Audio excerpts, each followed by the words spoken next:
It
was the 8th day of July, 2005.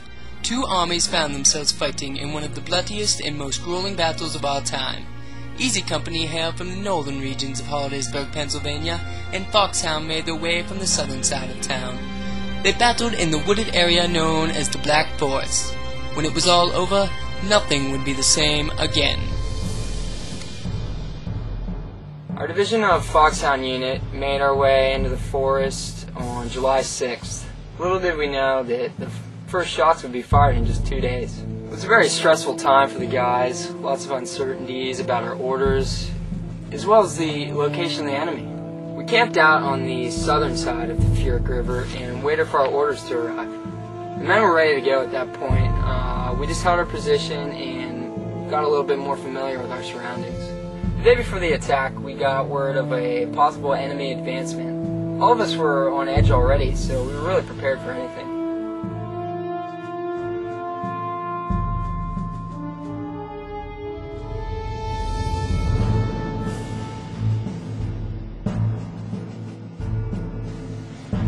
It took me a greater part of the day to lead Easy Company through the fields and to the outskirts of the Black Forest. Once we reached the tree line, we set up camp and started fortifying positions for an easy entrance to the forest. We had no idea what to expect because our recon squad had never returned. Within a few hours, most of our guys had their foxholes dug, and we were satisfied with our cover. Captain Spedkin sent 2 privates out to inspect the woods. Less than an hour later, only one had returned. He reported the bad news to the captain. I'd been sent out with another guy by the name of Nick Farnan. We were to gather some evidence of the enemy's location and bring it back to the base, because we really didn't know if anyone was in the woods or not. Somehow we got separated, and I found myself alone deep in the woods. Just then I began to hear some footsteps around me, and I caught a glimpse of 3 shadows. What Private Buck had seen were 3 Foxhound soldiers conducting a brief search of the area. These 3 men were to report back any unusual activities they found in the woods. Before night came, myself and 2 others were given orders to take a look at the crest of the hill on the other side of the Furic. We made it up the hill, and I looked around and saw in the distance an enemy soldier was running out to the other side of the woods. I knew I couldn't fire at the enemy at this point, so I got on my walkie-talkie and radioed to headquarters and said, "We need backup in the woods." I believe it was our side that fired the first shot, although I can't be positive. By the time I got to the front lines, bullets were flying past me. Either way, I knew it was Foxhound that dominated the night. I'd been resting in my foxhole when I heard the shots coming over my head, so I jumped and ran into the woods, just in time to see the enemy coming up over the hill.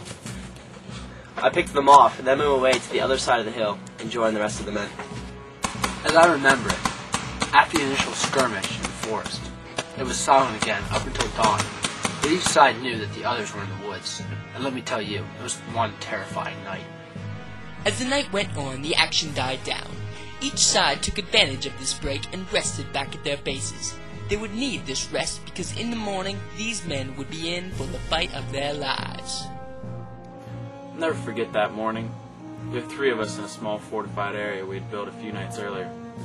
It was made of branches, leaves, and rock, whatever we could find. It wasn't bad. It kept us out of harm's way. I remember the sun came up over the hill, and the light made its way into the forest. Just at that moment, Moni tapped me on the shoulder. I looked up at the hill and saw the enemy making their way through the trees. We knew what we had to do, so we opened fire.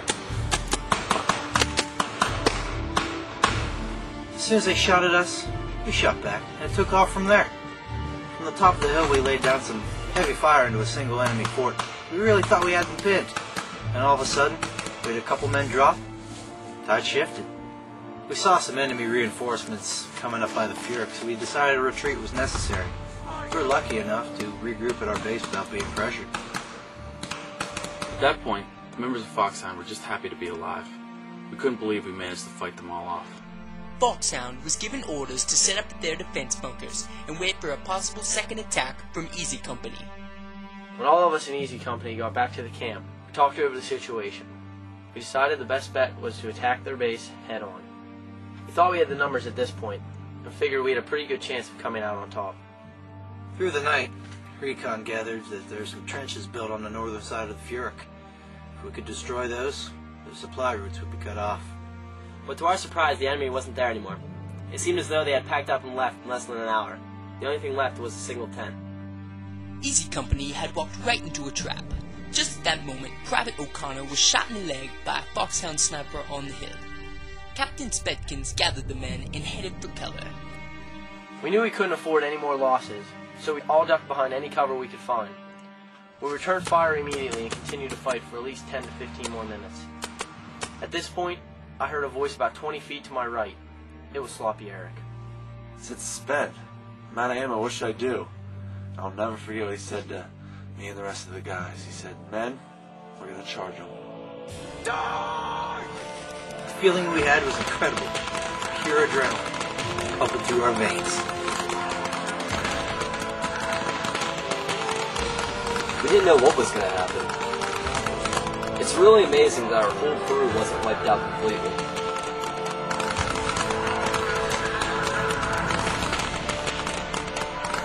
For me, going up the hill was just completely insane. I was out of ammo, but I figured I might as well try tricking the enemy into thinking that I had ammo. Fortunately, it worked, and I can sit here today and tell you about it. The attack from Easy Company was a total surprise.